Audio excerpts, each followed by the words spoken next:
I could talk myself into a little Russell Westbrook action here. All right, let's keep it rolling here. You want a big name? Yeah. How about this big name?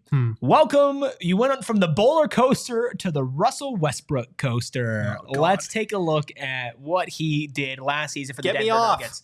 Well, Gerald, you're on it at least for the next couple of minutes. 13.3 points per game, 4.9 rebounds per game, 6.1 assists per game. And you think to yourself, on a vet minimum contract, could you get any better value? 44.9% field goal percentage, 32.3% from deep, 1.4 steals per game. Gerald, are you on the West Coaster or not? No, I shouted, "Get me off!" before the ride took off. On a vet minimum for this team, you think he has? There's no reason why the Suns should entertain this. No, I will say I'm being a Debbie Downer because I do think Westbrook impressed people last year. I think he provided more value than I was thinking and that a lot of people were thinking to the Nuggets last year. Obviously, he brings pace. He had some big moments in the playoffs. He also had some moments in the playoffs that really hurt them. And I think the shooting is a liability. I think the defense is a liability. I think the tunnel vision can be a liability at times. He is not the point guard that when I think, okay, the Suns need an extra ball handler, they need somebody to, help run the offense or to put Devin Booker at the 2. That's not the guy that I think of to do that job. I understand what he would be able to provide for the Suns in terms of playing faster and in terms of just being, he's an electric guy that comes off the bench. He's a shot in the arm, good or bad.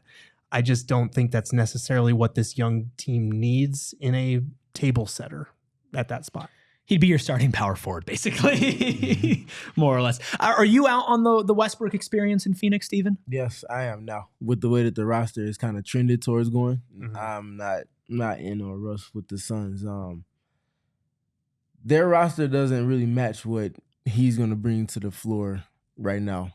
He needs a floor, not a floor spacing necessarily, but a playmaking big man. That's kind of a primary hub type, which is why Igodaro. Which is why I feel like Russ to Sacramento makes a whole lot of sense. Yeah. Yes, the shooting, but if Sabonis is playing point guard more often than not, he can kind of play in the post a little bit more, play off of handoffs, do the stuff that made him good with Nikola Jokic. Yeah,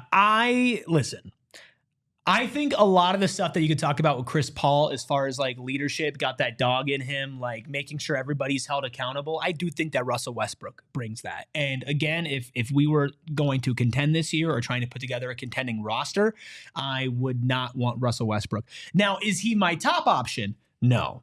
Is he a top 2 option? Also no.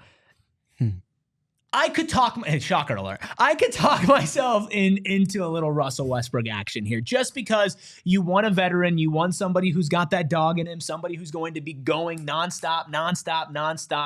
I think he'd be fine. Clearly the numbers, I get that the Westbrook experience is up and down. I literally remember watching the Nuggets playoff run, and whenever he had a good moment, I'm like, well, bad moment's got to be happening any moment now.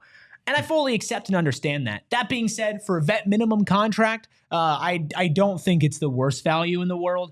I wouldn't love it. I'm not asking for it, but I do think that there is some value that a guy like that could bring to a team that's kind of in flux right now. So I'm not all aboard the Russell Westbrook chain, but I'm more aboard. I'm thinking about buying a ticket. You guys are taking the plane. I'm being dragged behind it forcefully against my will. It's just me dragging you. We all silly like the mayor.